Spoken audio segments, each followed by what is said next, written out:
এই গরমে মন প্রাণ ঠান্ডা হয়ে যাওয়ার মতো একটি ডেজার্ট রেসিপি নিয়ে চলে আসলাম আমি। সো হ্যালো এভরিওয়ান, আসসালামু আলাইকুম।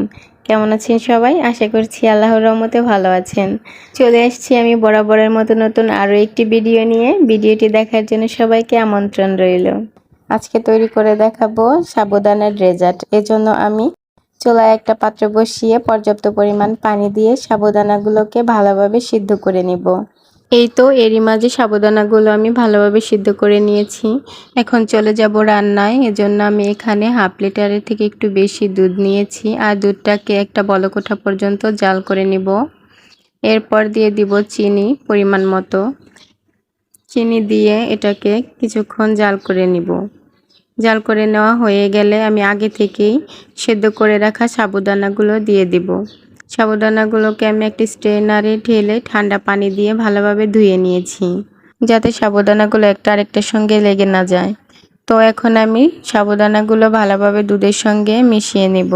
মিশিয়ে রান্না করে নেব যতক্ষণ না পর্যন্ত এটা ঘন হয়ে আসে। এভাবে অনবরত নেড়ে চেড়ে আমি এটাকে রান্না করে নিব।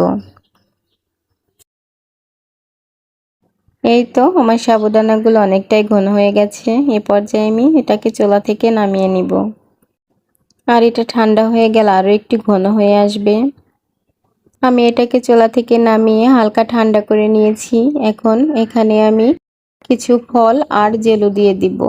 ছোট ছোট করে কেটে রাখা কলা, আঙ্গুর আর কিছু জেলো দিয়ে ভালোভাবে নেড়ে মিশিয়ে নিব। নর্মাল ফ্রিজে রেখে এই ডেজার্টটা ঠান্ডা ঠান্ডা খেতে অনেক বেশি ভালো লাগে। এই গরমে মন প্রাণ ঠান্ডা হয়ে যাওয়ার মতো একটি ডেজার্ট। তো আমি এখন এটাকে একটা বাটিতে বেড়ে নিচ্ছি। আমার ডেজার্ট রেসিপিটি আপনাদের কাছে কেমন লেগেছে অবশ্যই কমেন্ট করে জানাবেন। আর ভিডিওটি ভালো লাগলে পেজ ফলো দিয়ে পাশেই থাকবেন। আজকের মতো এ পর্যন্তই। আল্লাহ হাফেজ।